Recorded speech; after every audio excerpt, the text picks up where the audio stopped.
Pagpalang araw po sa ating lahat. Ngayon po ay malamig na in December, kaya nakangumot po tayo talaga ng lamig. And this is my devotion for today, December 13, and ang topic po natin for today is all about ano ang landas na nakalaan para sa iyo. Jesus, the Good Shepherd. So, when Jesus declares himself as the Good Shepherd, he reveals his tender care, sacrificial love, and faithful protection over his people.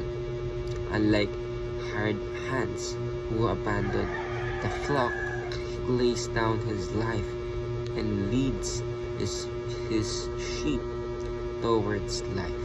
This image beautifully captures God's initiative in calling, keeping, and guiding those who belong to him, assuring believers that their salvation and security rest in his steady hands.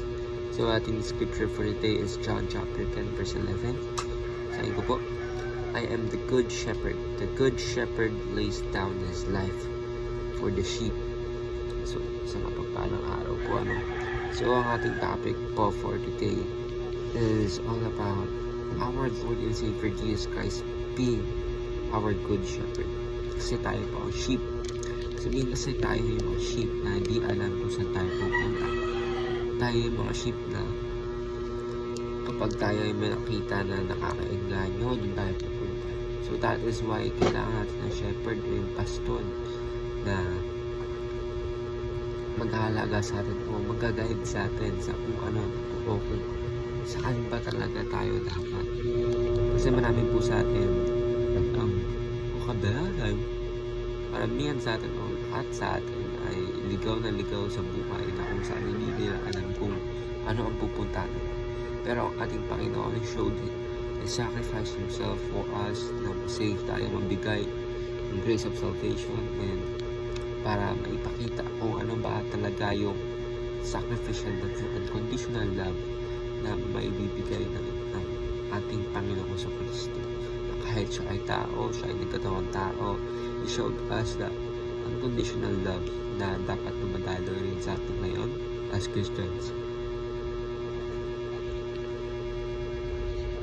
So teachings natin for today is the shepherd gives. Jesus died for us. Of course, namatay ang ating Panginoon. He gave us his life. Diba? So, second teachings is the shepherd guides. Of course, Jesus leads us. Turo ng ating Panginoon, the way he preach, and of course, yung mga knowledge na binigay sa atin ng ating Panginoon. Diba?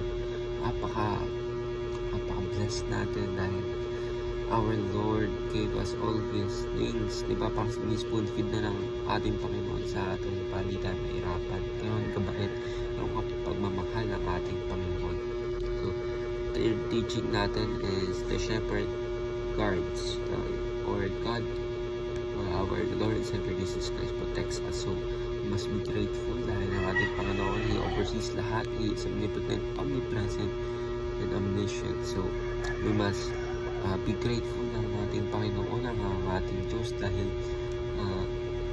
siya po yung nagbibigay ng buhay sa atin, and of course, siya po yung nagkocontrol ng ating mga buhay. So, it is very calming and very assuring para sa atin. So, ayun lang po, ako si Godfrey Quezon, and this is my devotion for today, December 13. Sana po ay marami kayong natutunan